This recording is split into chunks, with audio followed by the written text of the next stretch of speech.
Capacita-nos, ó Deus, para compreender a Tua palavra, aplicar ao nosso coração e fazer com que, ó Deus bendito, ela seja eficaz na nossa vida, nos conformando, ó Senhor, a Tua vontade, a Tua imagem, a Tua semelhança ainda mais. É a nossa oração em nome de Jesus. Amém. Assentai-vos.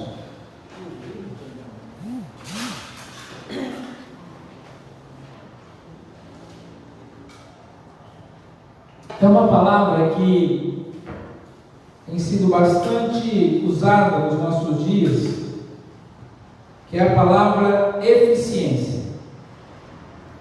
A gente vê falar estava vendo uma entrevista do ministro do Supremo alguns dias atrás, ele falando da eficiência do judiciário brasileiro. Nós vemos o nosso presidente falando a respeito da eficiência da sua administração. Nós vemos a indústria automobilística querendo fabricar carros que tenham cada vez mais eficiência energética, que consigam rodar cada vez mais, poluindo menos e gastando menos. A eficiência é algo que nós buscamos sempre, quando buscamos algum serviço. É muito bom você ser atendido numa loja por uma pessoa eficiente. É muito bom quando você precisa contratar algum serviço por telefone, a pessoa que está atendendo você do outro lado seja eficiente. E é muito bom quando nós também somos considerados eficientes. Você presta um serviço e é reconhecido como alguém suficiente, alguém eficiente, alguém competente. E é importante que façamos assim, porque num mundo onde a concorrência está cada vez maior, a eficiência faz toda a diferença. E ser eficiente nem sempre é ser muito diferente do não eficiente. Às vezes, a diferença entre um e outro está no simples detalhe. Se você observar, por exemplo, os campeonatos dos mais variados esportes, há campeonatos de futebol que são definidos por um gol apenas. Tem campeonatos de futebol que terminam empatados em número de pontos e uma vitória a mais faz a diferença. E aí o prêmio do campeão para o segundo colocado é infinitamente maior, e ninguém nem sabe quem ficou em segundo. Numa corrida de Fórmula 1, às vezes o primeiro lugar é definido por milésimos de segundos. Às vezes a diferença nem é tão grande. Às vezes aquele que é bem sucedido não faz muito mais do que aquele que é fracassado. Às vezes a diferença está nos mínimos detalhes, mas é importante buscar excelência, buscar eficiência em tudo. A Bíblia nos ensina assim. A Bíblia ela é muito enfática em condenar a mediocridade.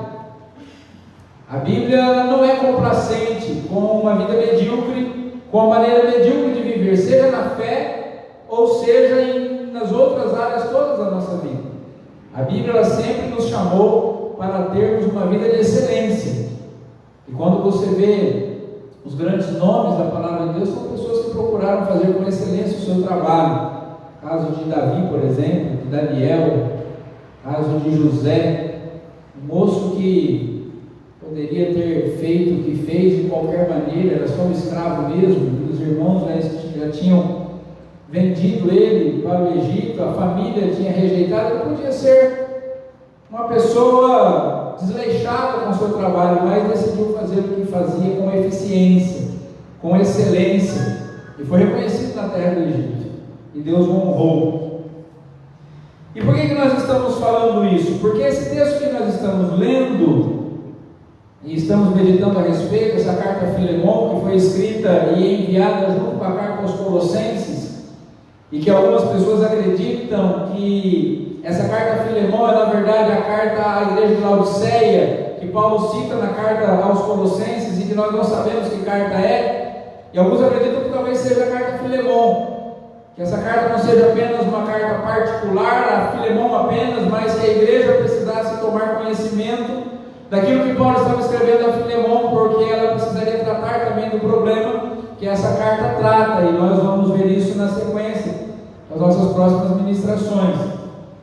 Mas quando Paulo inicia essa carta, ele faz uma breve saudação e identifica algumas pessoas, como nós já fizemos a nossa primeira ministração, e Paulo agora está falando a respeito de uma oração em que ele inclui duas coisas, ele inclui um agradecimento e um pedido a Deus.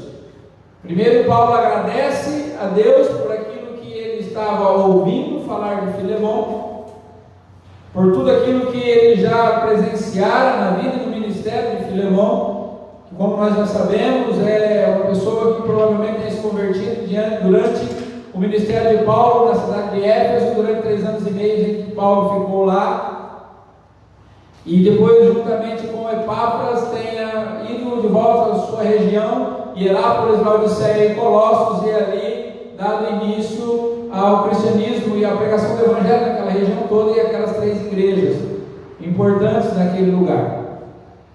Mas Paulo também faz um pedido a Deus para que aquilo que ele estava ouvindo, tinha ouvido de Filemão, fosse realmente verdade, e que essa notícia, essa concepção, esse conceito que Paulo tinha a respeito de Filemão fizesse com que a fé de Filemão fosse mesmo eficiente diante da situação que estava para ser tratada nessa carta que o apóstolo está escrevendo a esse homem.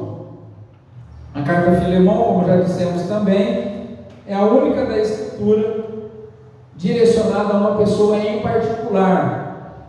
Você fala assim, não pastor, mas tem Timóteo e Tito também, mas a carta a Timóteo e Tito são cartas pastorais, e a carta a Filemão não, é uma carta específica para tratar de um problema específico com uma pessoa específica. É a única carta particular que nós temos em toda a Escritura, é a carta a Filemão. E de acordo com os estudiosos, talvez ela esteja na Bíblia, porque Onésimo, o escravo fugido, de quem a carta trata, e nós vamos falar a respeito um pouco mais à frente, ele tenha se tornado, depois de voltar para a casa de Filemão talvez o tenha liberado, e ele tenha servido ao apóstolo Paulo até o fim do seu ministério, depois se tornado bispo de Éfeso. E como bispo daquela grande igreja, ele tenha tido o cuidado de colocar entre os escritos sagrados a carta que Paulo havia escrito para ele, para mostrar que no passado ele fora um escravo, fugido e ladrão, mas que a graça de Cristo mudou a sua vida e ele pôde se tornar uma bênção nas mãos de Deus. Então ele não abria, ele não escondia a vergonha do passado para revelar e inspirar outras pessoas a viverem debaixo da graça de Deus. Mas com relação ao texto que nós lemos aqui, o apóstolo Paulo ele está preocupado em, como nós lemos aqui no verso 6, que a comunhão da fé se tornasse eficaz no pleno conhecimento de tudo bem, de todo o bem que há em nós para com Cristo. Era momento agora daquela fé testemunhada, daquela fé propagada, das notícias que foram ditas a respeito de Filemão serem colocadas em prova, para ver se realmente essa fé era eficiente, se essa fé era eficaz. Porque, irmãos, é muito fácil nós darmos um testemunho na sociedade, é muito fácil nós demonstrarmos uma aparente religiosidade, é muito fácil construirmos uma aparência moral, uma aparência social, mas nos momentos de teste, nos momentos de prova, é que essa fé se mostrará eficiente ou não. Se você pega uma das cartas que o apóstolo João, inspirado pelo Senhor Jesus, escreve às 7 igrejas da Ásia, tem uma igreja, em particular a igreja de Sardes, que tinha fama de estar viva, mas estava morta. Era uma igreja que, quando você olhava, estava tudo bem, mas não tinha vida. Tem uma outra que o Senhor Jesus manda a igreja de Laodiceia, uma dessas 3 igrejas aqui da região onde Filemão servia ao Senhor, uma igreja que aparentemente tinha tudo, tinha bens materiais. Laodiceia era um grande centro médico, eles tinham orgulho da sua rede hospitalar na época. Inclusive em Laodiceia produzia-se um pó chamado pó frígio, que que era tido como milagroso no tratamento das doenças dos olhos. E eles também tinham, além de uma grande riqueza, um grande centro bancário, um grande centro comercial, esse centro médico, eles também tinham indústrias têxteis maravilhosas, tinham produção de tecidos muito bons e muito caros na época.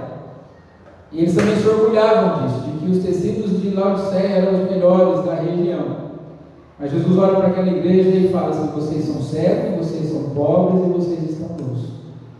Porque o tecido de vocês, o dinheiro de vocês e esse pó milagroso de vocês não quer dizer que a fé de vocês seja verdadeira. E vocês precisam rever alguns conceitos. E aqui o que o apóstolo Paulo está tratando nesses versos é justamente isso: se essa fé de Filemon era realmente eficaz.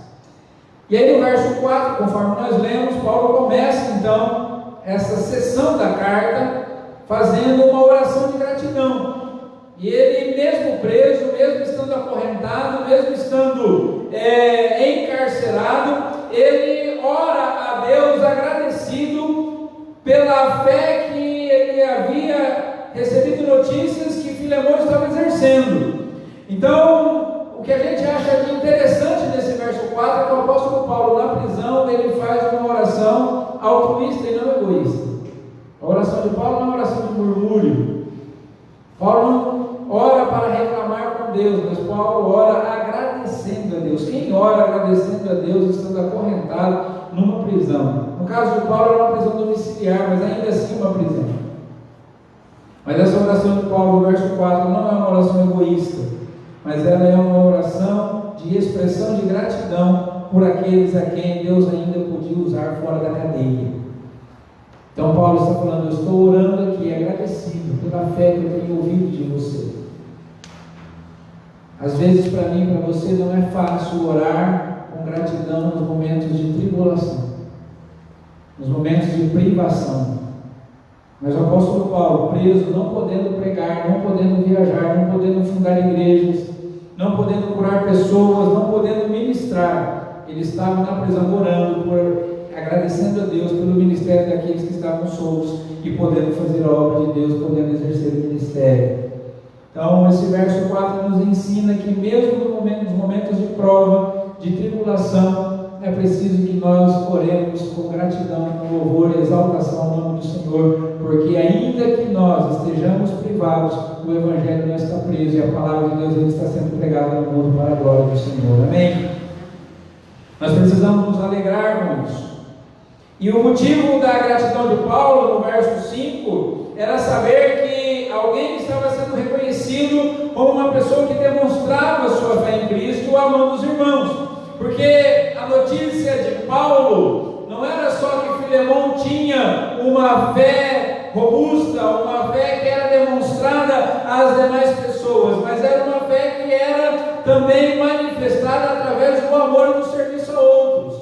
E essa oração de Paulo, ela é uma oração de gratidão a Deus, sabendo o seguinte: olha, na cidade onde Filemon está, seja em Laodiceia ou em Colossos, a gente não ainda tem muita certeza onde ficava exatamente a morada de Filemon, mas cremos que ele se movimentava nessas duas igrejas, nessas duas cidades.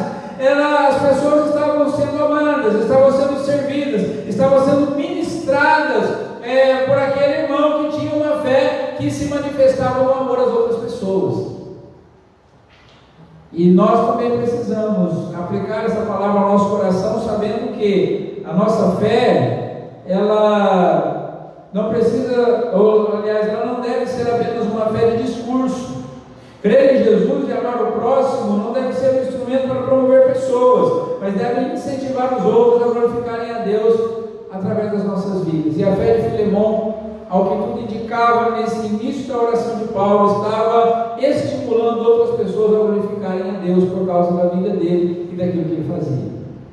Então Paulo está construindo aqui o raciocínio, dizendo: olha, Filemon, tenho ouvido falar da sua fé e tenho ouvido falar do amor que você tem tido pelas outras pessoas. Muita gente está falando bem de você.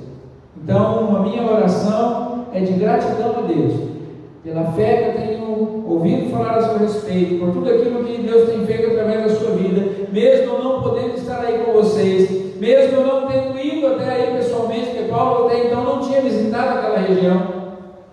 O apóstolo Paulo não esteve presente ali até o tempo que essa carta foi escrita, mas Paulo disse assim: que bom que vocês estão podendo fazer a obra de Deus, e que bom que essa fé tua tem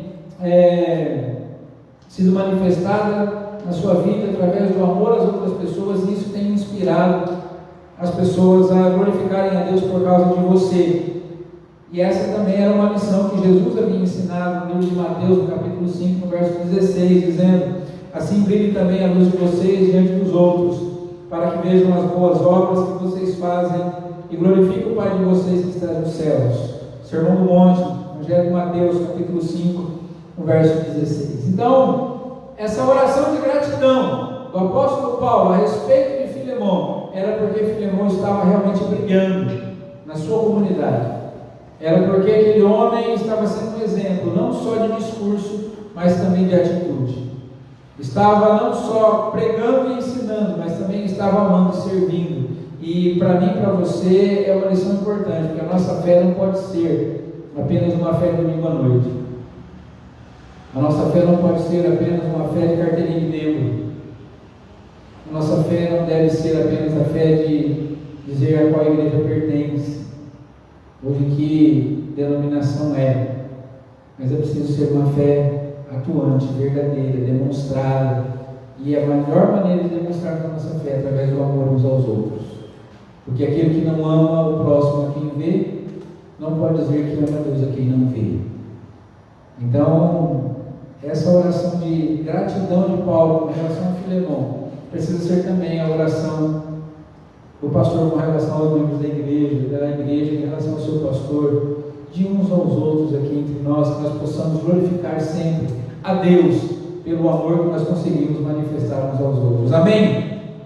Jesus disse que nós seríamos a luz do mundo se as pessoas vissem as nossas boas obras e glorificassem a Deus. Se as pessoas não estão vendo as minhas boas obras e não estão glorificando a Deus, talvez eu não esteja sendo luz nesse mundo como eu deveria ser como cristão. Mas agora nós passamos à segunda parte dessa oração do apóstolo Paulo.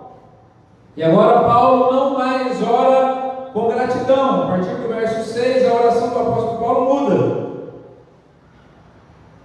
E o apóstolo Paulo ora da seguinte forma: oro para que a comunhão da sua fé se torne eficaz no pleno conhecimento de todo o bem que é em nós para com Cristo. Então Paulo está dizendo assim: eu já entendi que você tem uma fé e que as pessoas notam que você é cristão pelo serviço que você tem realizado aí, no amor que você tem manifestado, mas agora você vai ser provado num estágio um pouco mais avançado.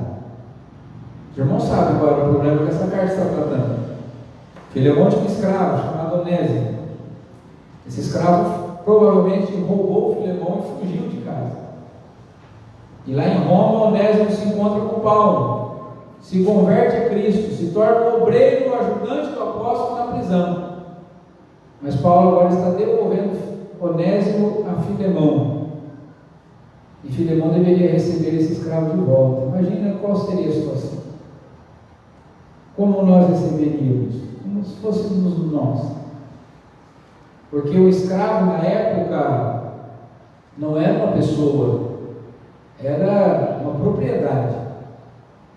Um senhor de escravo tinha o direito de marcar o escravo a ferro. O escravo fugitivo era marcado com a letra F, a ferro, para que todo mundo visse que ele era um fugitivo. E aonde ele fosse visto, as pessoas sabiam que ele estava fugindo. Um senhor de escravo poderia espancar o seu escravo até a morte. Ele não era tratado como uma pessoa. E Filemão ia receber Onésimo, e agora era a hora de Filemão receber a aplicação de uma prova um pouco mais extensa, uma prova um pouco mais dura, mais difícil de tirar nota. Me lembro quando a gente tinha um time na igreja, um time de futebol de salão.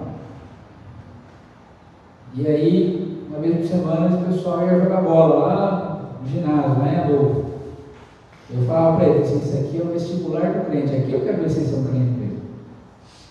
Aqui eu quero ver se vocês vão uma sapatada e não sair para cima um do outro. Filemão estava nessa situação. Todo mundo achava Filemão um grande servo de Deus. Ele era realmente. Mas agora era hora de passar por uma prova um pouquinho mais difícil. Era hora de provar se essa fé realmente era eficaz. Se ele era capaz de manifestar na vida dele todo o bem que havia nele em Cristo Jesus. E Paulo agora já começa a orar. Paulo está dizendo assim: Filemão, eu estou te mandando essa carta, mas eu quero dizer que eu já estou em oração. Porque eu gostaria que essa carta, que vai chegar junto com Onésimo aí nas suas mãos, que ela fosse um instrumento para que te ajudasse a manifestar isso. Manifestar todo o bem que há em você para com Cristo. Essa oração de Paulo, apesar de ter ouvido falar de tudo que a fé de Filemão estava demonstrando, está falando aqui que ele agora seria aprovado de uma forma mais profunda, de uma forma mais intensa, mas que diante dessa prova, ele deveria compreender que o bem que é em nós para com Cristo é uma riqueza muito maior do que possuir escravos e do que possuir o direito de punir os escravos que desobedeciam. Então, o que Paulo está dizendo aqui, fala assim: Filemão, nós temos um grande bem em Cristo, e esse bem que nós temos em Cristo é a pérola de grande valor, é a coisa mais importante, mais valiosa desse mundo. Porque quem tem tudo nesse mundo e Jesus não tem nada mais do que aquele que tem só Jesus. Porque Jesus é a nossa maior riqueza. Nós acabamos de cantar: precioso para nós é Jesus. Então, o que Paulo está falando para Filemão é: olha, que você recebeu Onésimo aí, lembre-se de que ter Jesus é melhor do que ter escravos.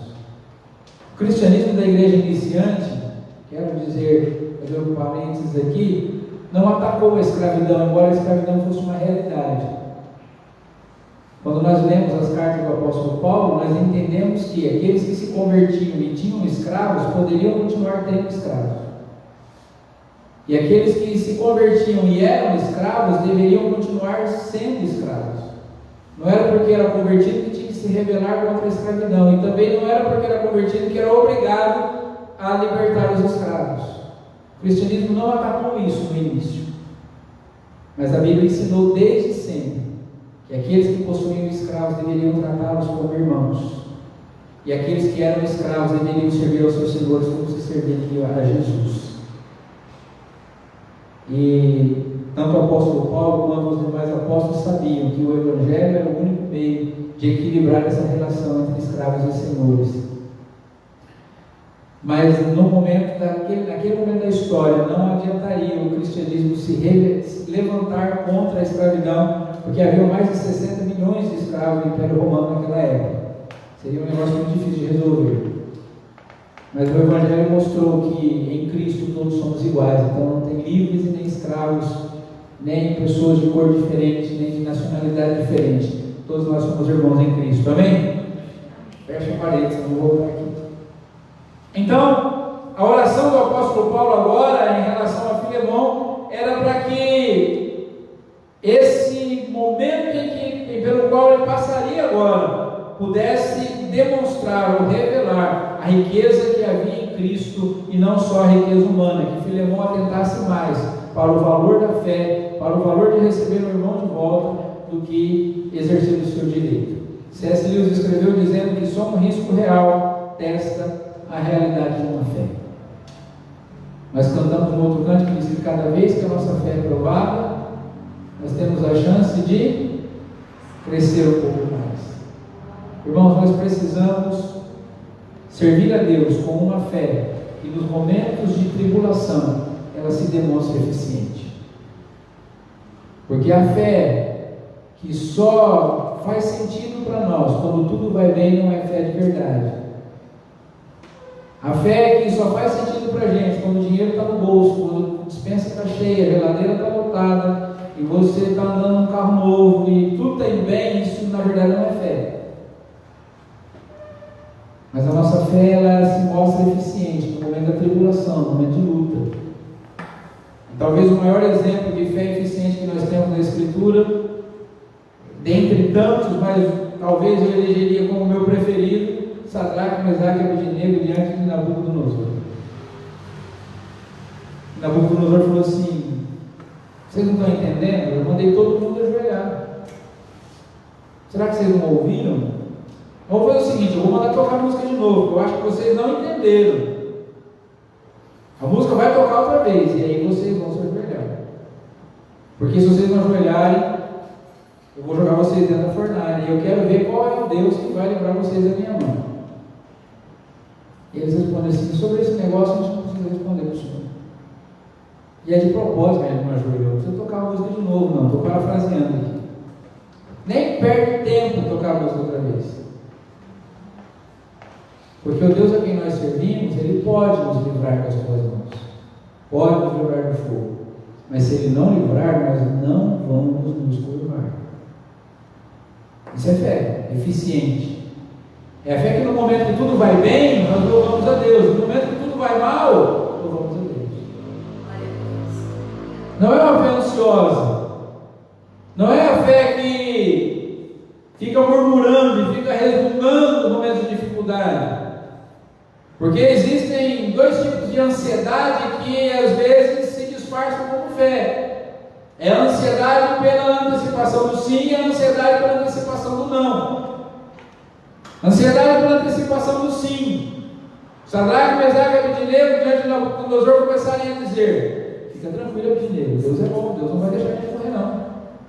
Olha, a gente serve a Deus, Deus vai fazer alguma coisa, fica tranquilo, porque Deus é Pai, Deus não é padrasto. Onde assim Deus deixa a gente passar por isso? Não é? Isso não é fé, isso é uma ansiedade por antecipação do sim. Deus há de ajudar. Foi igual eu sempre ouvi de uma cliente minha, que dizia assim para ela: até semana que vem, se Deus quiser. Ela falou assim: se Deus quiser, Ele há de querer. Então sim, Deus tem que fazer, Deus tem que querer. Não é possível que Deus não faça.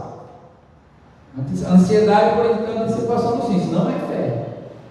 E tem ansiedade por antecipação do não. Os mesmos três rapazes diante da Nabucodonosor. Está vendo? E por que a gente foi ser crente numa hora dessa? Porque tu deixar de explotar a hora. Tanto lugar para a gente ser crente, dar testemunho, a gente vai fazer isso logo aqui. Aí o que dá lá com Jesus? Está vendo? Tanto ímpio aí, ó, sossegado. A gente vai inventar e falar que é crente agora. Por que Deus vai fazer isso com a gente? Aí, agora a gente vai morrer. E agora, como é que vai ficar? Vai doer esse fogo aí. A antecipação do não, a ansiedade. Mas eles disseram assim: olha, eu não sei o que vai acontecer. A gente sabe que tudo pode acontecer ao entrar nesse fogo aí, mas a gente vai entrar. Mas se ajoelhar e negar a fé de modo algum. E era esse tipo de fé que Paulo estava querendo ver no Filemão. Uma fé eficiente. Uma fé que diante da corrupção sabe dizer não. Uma fé que diante do pecado sabe dizer não. Uma fé diante do desafio de testemunhar de Cristo, embora isso não pareça bem, nos mantenha firme no nosso testemunho. Uma fé que se manifeste como José se manifestou, dizendo assim: olha, não vou fazer isso, não, é um pecado contra o seu marido, é um pecado contra Deus, e eu não vou ceder, não vou fazer isso. Uma fé eficiente. Era essa fé que Paulo estava querendo que agora se manifestasse na vida do Filemão. E no verso 7, Paulo encerra essa nossa sessão dizendo que era necessário que Filemão fosse aprovado nessa prova pela qual ele passaria, pois a sua vida era um exemplo e uma inspiração para toda aquela comunidade. Paulo escreve no verso 7 dessa forma: pois, irmão, o seu amor me trouxe grande alegria e consolo, visto que o coração dos santos tem sido reanimado por você. E Paulo falou o seguinte: ô Filemão, a hora que o Onésimo chegar aí, lembra que toda essa comunidade aí crê em Jesus, mas é o teu exemplo que eles veem. Na hora que o Onésimo chegar com essa carta na mão, lembra que tem um monte de gente olhando para a sua vida, e a sua vida que é a inspiração deles. Então Paulo diz: eu estou orando aqui porque eu sei que a hora que você olhar para a cara do Onésimo, o sangue vai ferver, você vai ficar vermelho. E nós não sabemos como que era o temperamento de Filemão. Se fosse igual o Pedro, já estava com a espada na mão, né? Fosse igual a mim, igual a você, estaria de jeito. Mas o que Paulo está dizendo aqui, você, Filemão, eu oro para que quando você receber essa carta, você se lembre que você é exemplo para outras pessoas. É preciso que nós tenhamos uma fé eficiente, irmãos, porque um testemunho vazio pode vir a nos tornar motivo de escândalo para o Evangelho. Quantas vezes nós somos um tropeço para que as pessoas não creiam em Cristo? Se nós perguntarmos para nós mesmos a nossa maneira de viver, de tratar as coisas corriqueiras e comuns da vida, aproximam pessoas de Deus ou afastam pessoas de Deus? Eu estava vendo dois pastores conversando alguns dias atrás, e o reverendo Jeremias Pereira deu uma declaração que me chamou muita atenção. Eles estavam falando sobre medo. Dois pastores conversando, dois pastores assim, Hernandes Dias Lopes e Jeremias Pereira, batendo um papo. Ele falou assim: do que você tem medo? Aí o outro: medo é um negócio estranho. Tem gente que tem medo de chuva, tem gente que tem medo de barata. Viu? Ele tem medo de barata. Tem gente que tem medo daquele de gato assim, anda no barro. Tem gente que tem medo de andar de carro, de dirigir. Mas aí me chamou a atenção a declaração do pastor Jeremias. Ele falou assim: eu tenho medo de envergonhar Jesus. Eu tenho medo de um dia eu envergonhar o Evangelho, de eu ser motivo de vergonha para o Evangelho. Esse é o meu medo. Porque às vezes pode acontecer na nossa vida. Às vezes por causa de uma palavra nossa, o nome de Jesus seja blasfemado. Às vezes por causa de um comportamento nosso, as pessoas não queiram saber do Evangelho. Às vezes por causa de uma postura nossa, as pessoas recusem a palavra de Deus. No livro aos Romanos, na carta aos Romanos, capítulo 2, verso 24, Paulo escreve: pois como está escrito, o nome de Deus é blasfemado entre os gentios por causa de vocês. Ou seja, muitas vezes o nome de Deus está sendo desonrado lá fora, não porque as pessoas estão no pecado, porque estão na prostituição, porque as pessoas estão na droga, porque as pessoas estão na roubalheira, na corrupção. Muitas vezes o nome do Senhor Jesus está sendo blasfemado lá fora por causa do mau testemunho que nós manifestamos na nossa vida. Isso acontece desde sempre. Quando Deus chama Abraão, qual que era o projeto de Deus para Abraão e sua descendência? Através de você, todas as famílias da terra serão abençoadas. Você vai ser o padrão, você vai ser o exemplo que as outras famílias deverão seguir. Deus queria, através da família de Abraão, o povo de Israel, estabelecer um padrão para que as outras nações olhassem e se inspirassem. Mas o que o povo de Israel fez? Eles abandonaram a aliança com Deus, misturaram com os outros povos e fizeram pior do que os outros povos. É como se um cristão, no meio de não cristãos, no meio de pessoas ímpias, profanas, se comportasse pior do que elas. Então, se um cristão está no meio de um corrupto, ele vai se tornar o maior dos corruptos. Se o cristão está no meio dos alcoólatras, ele se torna o pior dos alcoólatras. Um cristão entra no meio dos drogados, ele fica o pior dos drogados. Usa a droga mais do que todo mundo. E o nome de Deus está sendo blasfemado por causa disso. Porque ele pode estar fazendo o que for, mas as pessoas olham para ele e falam: quem que ele é? Ele é o cristão. Ele é o crente. Ele é o rapaz da igreja. Ele é o homem que vai lá na igreja. E se for pastor, então? Aí é o alvo perfeito. Mas nós precisamos entender que, como cristãos, para que a nossa fé seja eficiente, nós precisamos ser inspiração para que outras pessoas amem a Deus, por causa do nosso testemunho. Porque Jesus disse em Mateus capítulo 18, verso 7: ai do mundo por causa das pedras de tropeço, porque é inevitável que elas existam, mas ai de quem é responsável por elas. Escândalos virão, tropeços acontecerão, isso é inevitável. Mas Jesus disse assim: ai de quem, por meio do qual o escândalo vem? Porque a responsabilidade é grande. A responsabilidade de um cristão que conhece a palavra de Deus é muito grande. Se você acha importante carregar o sobrenome do seu pai, da sua mãe, da sua família, Muito mais importante do que isso é carregar o nome de Cristo. Então eu não posso fazer isso porque a minha família é conhecida na cidade. Se eu fizer isso aqui, eu vou denegrir o nome da minha família. Imagina denegrir o nome de Jesus, então. Imagine fazer com que o nome do Senhor Jesus seja blasfemado. Então a oração de Paulo com relação a Filemon era para que Filemon, ao ter a sua fé testada de uma forma mais intensa agora, ele pudesse reconhecer a riqueza de Cristo que havia nele, e assim essa fé se mostrasse eficiente diante desse conflito que estava para se estabelecer, e dessa forma as pessoas continuassem olhando para ele como um exemplo a seguir, e não como uma grande decepção, porque isso poderia provocar uma grande crise no meio do povo de Deus naquela cidade e em toda aquela região. Então a gente conclui dizendo que Filemon, até o momento em que receberia Onésimo e a presente carta de Paulo, havia sido um importante obreiro, um exemplo para os irmãos de sua região, mas agora a eficiência dessa fé seria testada. Manifestaria ela todo o bem que havia nele para com Cristo? Se nossa fé hoje recebesse o mesmo teste, qual seria o resultado? Vamos cair em pé, vamos orar.